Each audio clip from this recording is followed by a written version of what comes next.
Merry Christmas, Happy New Year, season's greetings, Happy Holidays. What a wonderful time of year. This is my year-end review video, and it is the end of the year, and I'm reviewing it, so that's why it's called that. This year, I again focused on actually finishing games, and so I've beaten 27 games this year. So I want to talk about those. I'm also going to talk about some of the games I gave up on. And we're just going to have a lot of holiday fun while we do it. Ready? Brought to you by Galactoid. We're going to start with a game I've beaten so many times I've lost count. And that's Resident Evil 5. It's just such an incredible, fun co-op game. I don't have a lot to say about Resident Evil 5. Just I've played it so much. I've unlocked every single thing you can.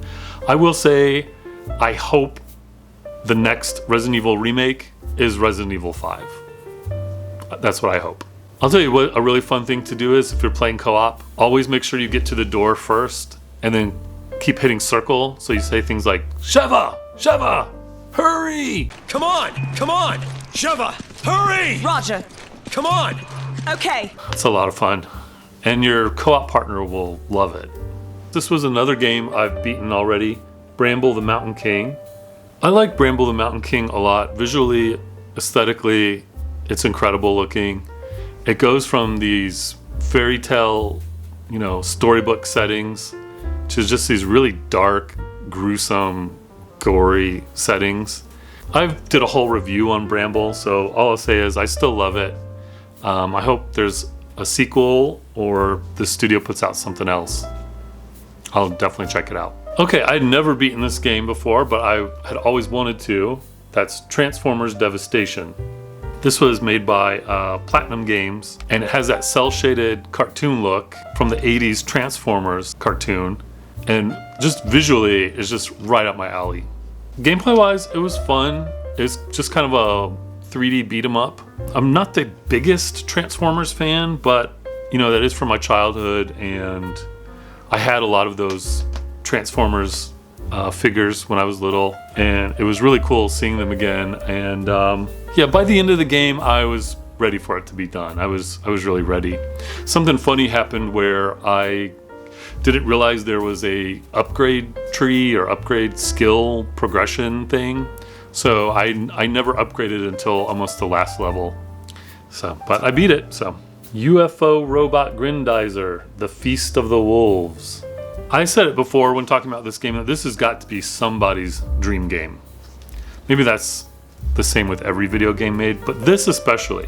I imagine some child of the 70s who was really into this, anime, just freaking out about this. Unfortunately, gameplay-wise, it wasn't that great. Stylistically, it was perfect. I loved it. It had that 70s, anime speed racer, Voltron type feel to it. I wish the controls and the combat were a little tighter, a little more polished, but I loved what they did here. They split it up into 3D adventure, open world, but then also overhead, shoot 'em up gameplay, but then also like a 3D sort of almost Star Fox type gameplay. But then you can't be a robot. You do. Why's that? Okay, the Game Awards is counting it, so I'm gonna count it too. I beat Elden Ring Shadow of the Erdtree DLC. The Game Awards counts it as a game, so I'll count it as a game too. I beat that. I loved Elden Ring. It's one of my favorite games of all time now. The DLC was fun. The last guy was extremely hard, but it was great having more of that creepy Elden Ring world to get into. I'm gonna say this. I really hope they do some kind of animated feature or TV show about Elden Ring. If you've ever seen the trailers for Elden Ring, just do it in the style of that, and it'll be awesome. I really hope they do that. Okay, so completely opposite of that, we have, what's it called? Shin-Chan, Me and the Professor, Summer Vacation, The Endless 7-Day Journey. That was a fun game that actually took me quite a while to beat because I would just play it here and there at night before I went to bed. I've always wanted to play the Boku no Natsuyasumi games, the summer vacation games where you play as a kid in the Japanese countryside just enjoying your summer days off there. It sounds so cozy and so, calm and peaceful. So this one is a little different. It's Shin-chan, so he's a little wacky, but I'll just say there's time travel involved, there's dinosaurs, there's Groundhog Day type time looping. I had fun with it, I liked it, and I recently did a pickups video. I got the sequel, or I guess it's not a sequel, but I got the next in the series. Okay, we're still in PS4, and again, this is almost like the complete opposite in a different way. Under the Waves. This was, I don't know, psychological drama, underwater, deep sea diving adventure game, if you've ever played one of those. Ever since 2020, when I played Beyond the Blue, which was a game about deep sea diving and exploring the ocean and learning about the sea life there. Since that, I've learned I love those kinds of games. When I saw previews for Under the Waves, I knew I had to get it. This was an interesting game. I can't say that it's one of my favorites, but I enjoyed what it was trying to do. You play as a guy who's gone back to his job under the ocean. It's a very lonely, solitude lifestyle. You get the sense that there's some strife between him and his wife. So what you find out is this game centers a lot around grief and the kind of things that grief causes, where sometimes you feel like you're out of your mind and grief changes everything, and you may not know who you are anymore when someone you care about, passes away. And so the game tries to tackle that very serious subject, and there's parts where it succeeds and there's parts where it doesn't. Within the story, within the gameplay, the structure of the game, there were some silly parts that kind of take you right out of it. That's okay. Okay, good. I need to sleep.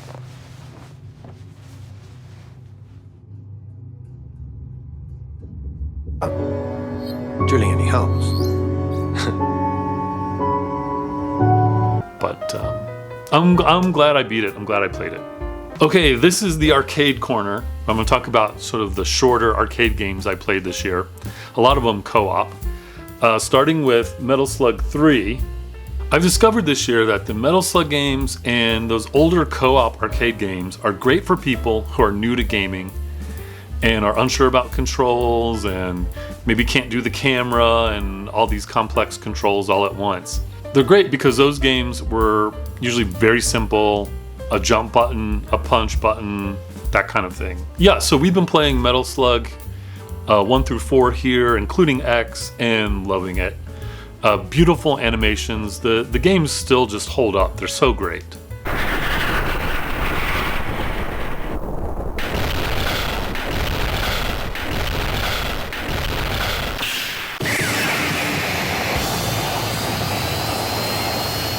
Next arcade game, Mystic Warriors. I believe that's by Konami, and it was sort of the pseudo-sequel to Sunset Riders. I don't have much to say about it because I don't really remember it, but that's not a bearing on how good it was. I don't know, I think it just kind of got lost in the other games I was playing. I want to go back and play it again. I remember it looks beautiful, just like Sunset Riders. It looks beautiful, it plays great. I want to get back into that, play it again.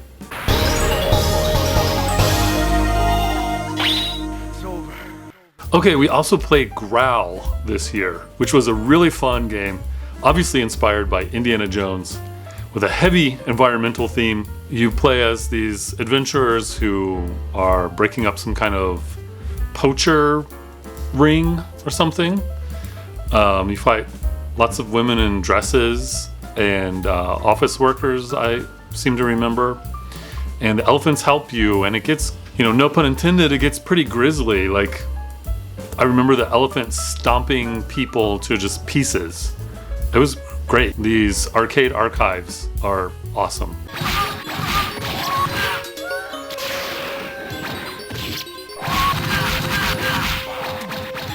Okay, the last one we played was Warrior Blade. And now this is, I believe, the third or maybe even the fourth Rastan Saga sequel. This is an interesting game. I had never heard of it until a few weeks ago. A random video popped up on YouTube about this game. And I watched it because visually it looks really striking. It's one of those super widescreen games. Like, it came out on 2 or 3 different screens. back when it released in the 90s. And so that means they're able to like release it in widescreen, and it looks incredible. I have to say it's incredibly easy. We may have lowered the difficulty, so I'm not going to complain about that. I'm just going to say we blew right through it, and it was a fun time. So again, no complaints. It's just, yeah, it was just blowing right through.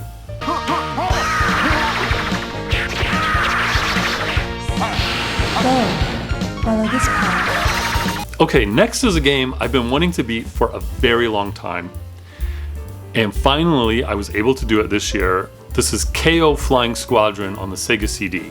And KO is a horizontal shooter. You could also call it a cute 'em up, for sure. And this game is not one of my favorites. It has interesting full motion video that was really cool at the time on the Sega CD. You couldn't do stuff like that on the Genesis with all the music and the voice and the animation. Remember, no cake, no dinner! This is also one of those games that are super rare and extremely expensive. So I'm glad I beat it. It's not one of my favorites. I'll probably never return to it. But like I said, I'm glad I finally beat it. I can cross that off the list. Okay, next is a game I've been interested in a long time, but have never played it until recently, and that's Rain on the PS3. Rain is like one of those puzzle adventure games that are kind of popular now. And I believe I played a demo back when it released on the PlayStation 3. It didn't really grab me, but I've thought about it all these years. So this year I did get a free PlayStation Plus membership, and I decided to play through Rain. I enjoyed it. Unfortunately, there's never a physical release here in America. There was a Japanese physical release, and I'm considering grabbing that to add to the collection.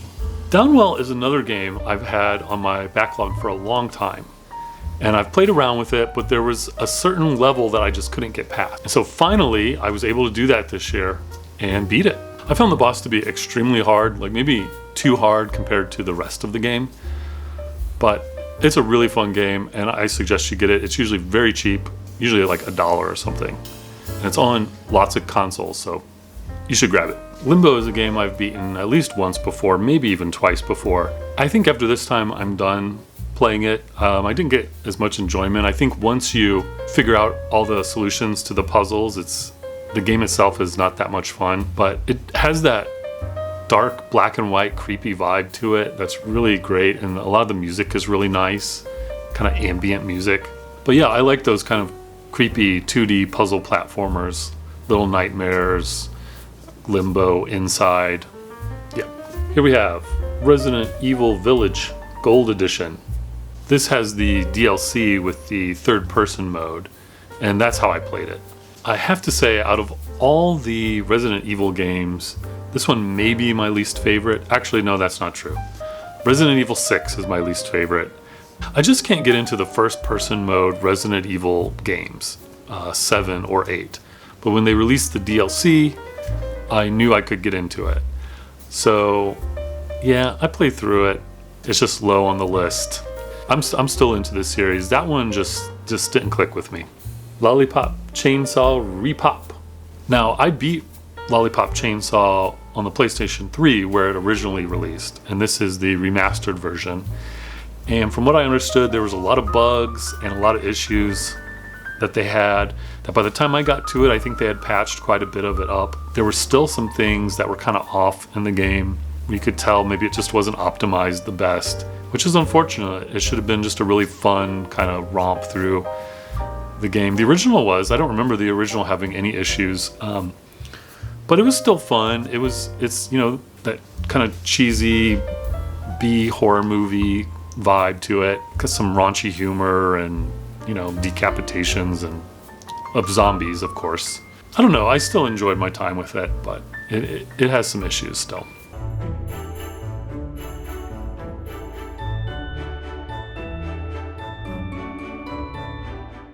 Okay, so a digital only game that I played this year and beat was Only Up Rush.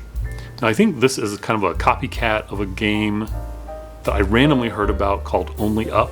I never played that game, but I think the developer kind of maybe had a meltdown and deleted the game, or, you know, took it off storefronts. And then copycat games sort of popped up or after that. I think, I have no idea what I'm talking about. Only Up Rush is a game where all you're doing is going up only. At least that's what you want to do, is only go up.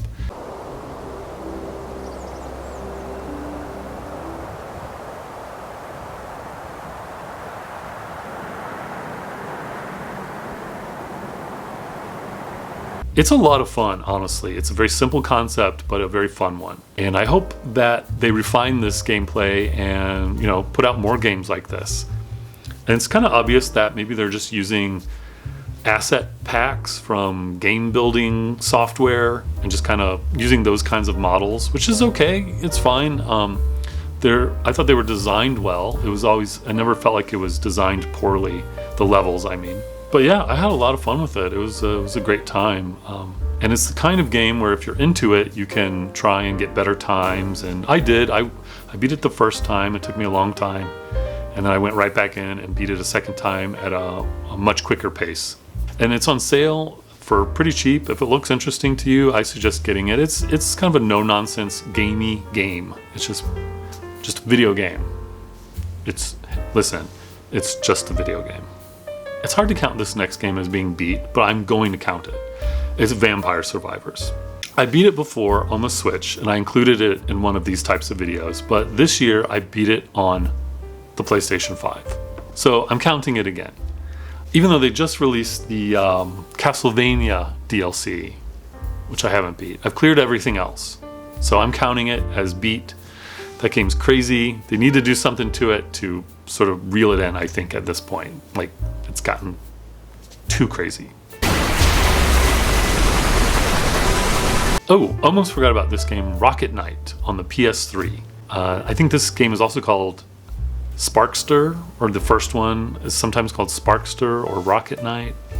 One of Konami's maybe sort of mascots at one time. This game was just okay. It's a 2D platformer game.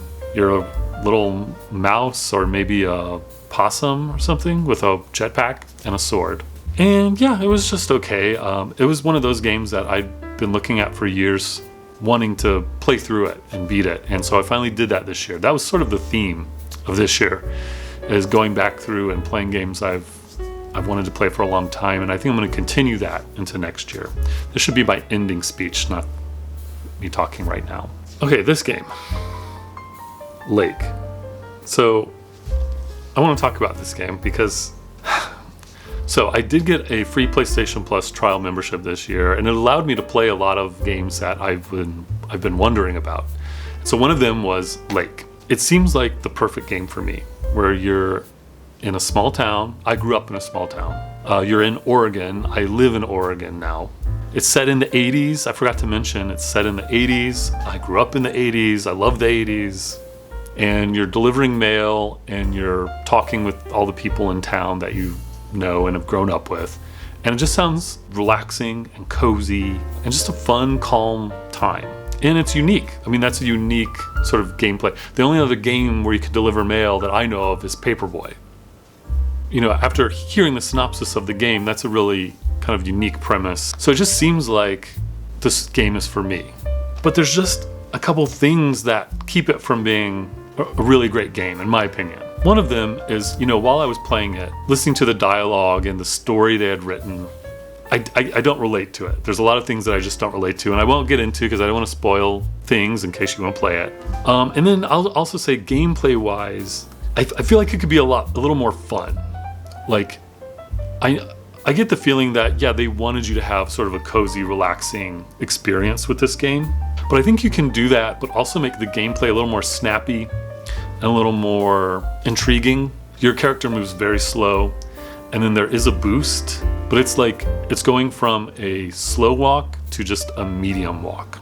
The mail is like a scripted animation that you're putting in. I would have loved to, maybe Paperboy style, thrown the mail into the mailbox, something a little snappier. Now, with all of that said, I will say I enjoyed Lake. And it's so much so that, I just bought the Christmas themed DLC for it. And so, yeah, I'm playing through that right now. but I did beat the main game of Lake. So there's my mini Lake review. Do you think it'll rain today?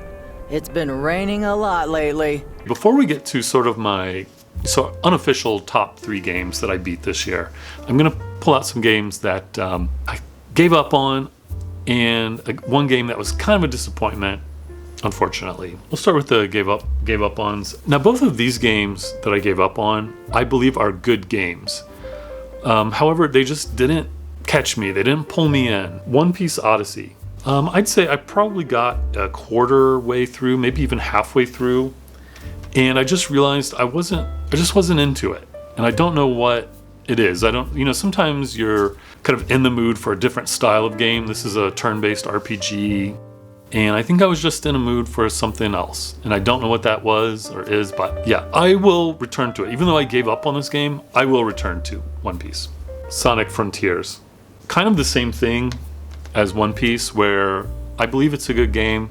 I love the atmosphere in Sonic Frontiers. I love the music in Sonic Frontiers. It's the kind of music that I would listen to outside of playing the game. It's just, I got to a certain boss fight in one of the early ones, and I didn't know what to do. All I knew it was that I just kept dying. I guess I just got frustrated and was like, you know what, I'm just moving on. But again, like One Piece, I will go back to Sonic Frontiers. Okay, I have to talk about Inscription. I think I talked about it before in a video this year, but, well, let me say something. I'm going to sort of spoil the game. I'm just gonna mildly spoil the game here, just a little bit, okay? So if you can handle that, stay with me. If you can't, just fast forward a little bit. So Inscription has 3 acts that they don't really tell you about, that each play differently. Well, I believe the first and third act play similarly.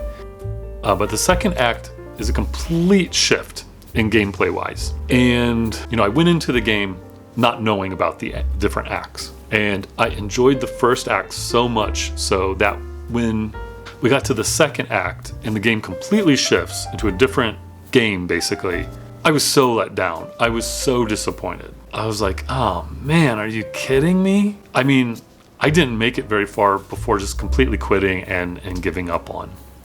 Now, I will say this is not a game I bought. This was part of the PlayStation Plus trial I had. While I was still playing through the first act, I was looking up physical versions, and at the time they're already rare, and so I was thinking about like, oh, I'm gonna have to pay $40, $50 to get one of these copies.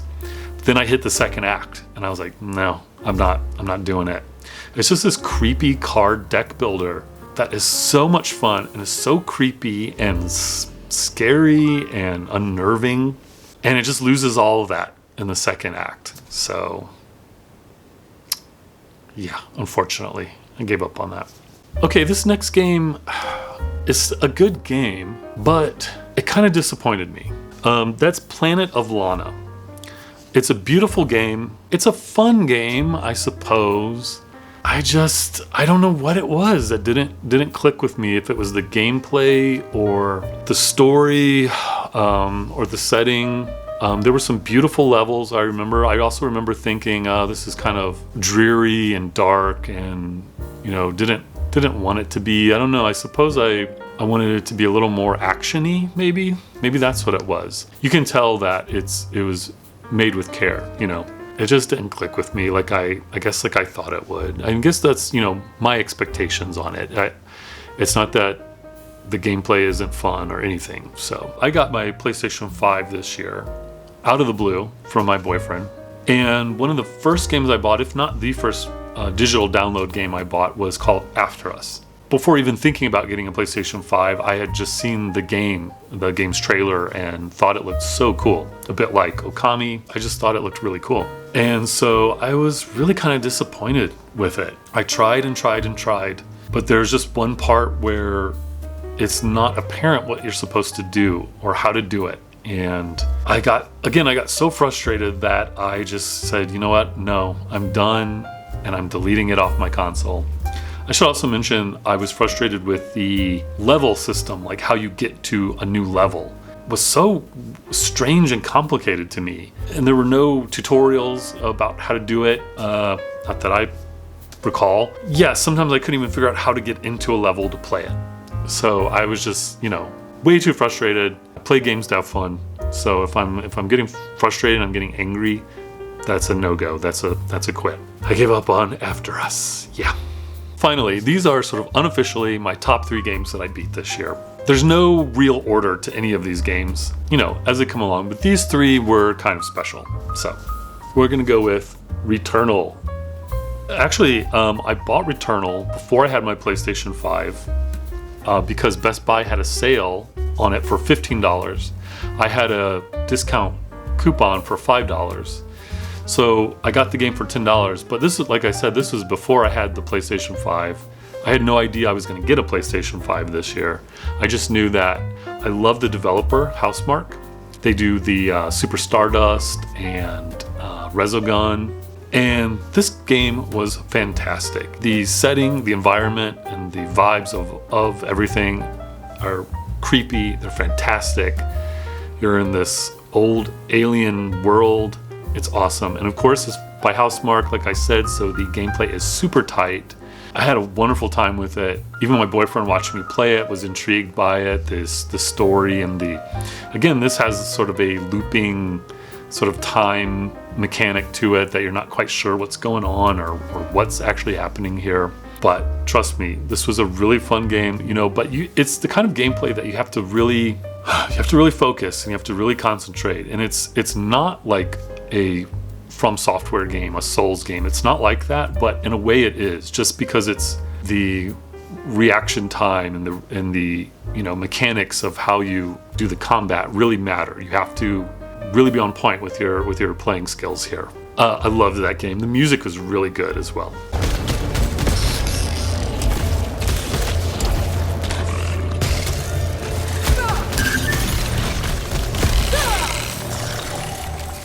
Next, we have Yohane Numazu in the Mirage.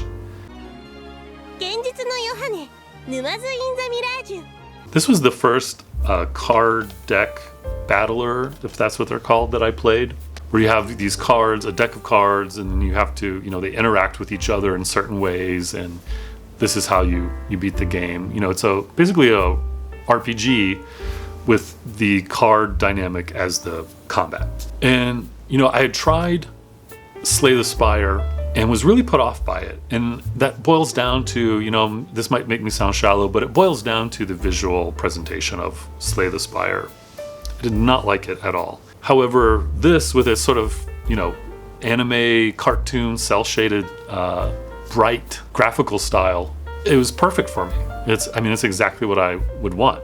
I've mentioned before, I don't know who Yohane is. I don't know if she's like a popular character in Japan. I just kind of haven't even looked her up. I'm sort of content with not really knowing her, except for her video game exploits. But I have the feeling she's part of something bigger in Japan. Aren't we all a part of something bigger?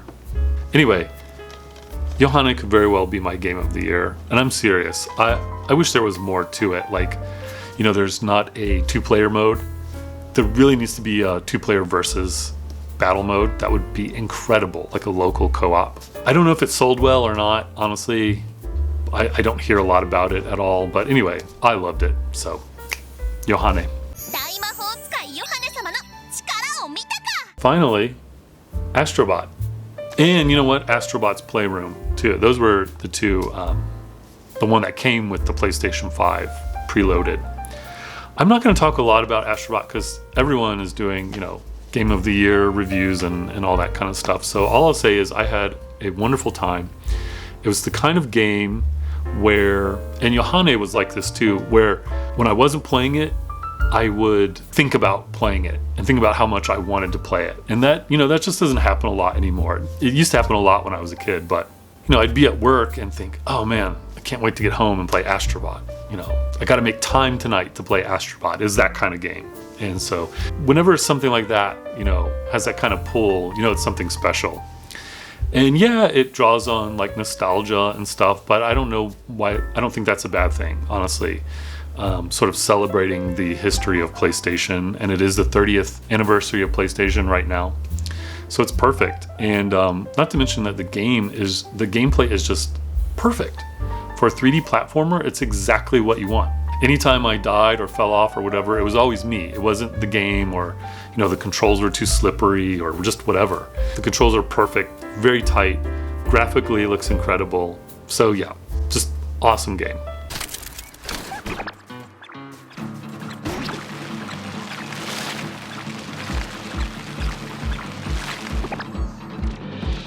Yes, so that is my year-end review. And I want to say thank you to everyone for sticking with me this year. I tried to make a nice push on YouTube this year, and I'm pretty happy with it. I'm getting a little more comfortable in front of the camera. The more I do it, you know, the easier it becomes. Something I noticed while preparing for this video, that the theme for this year was going back and playing games I've always wanted to play through and finally beating them. And I think that's something I'm going to continue into the next year. It was a lot of fun. I'm not gonna talk a lot about games I'm looking forward to, but what pops in my head is the Lunar collection. Those are games I've always wanted to play. So I will definitely be playing those next year. And yeah, I had a lot of fun this year with video games, and I'm gonna continue with YouTube and games next year, and I hope you'll come with me on this journey. Thank you very much. Happy holidays. I'll see you next time. Bye-bye.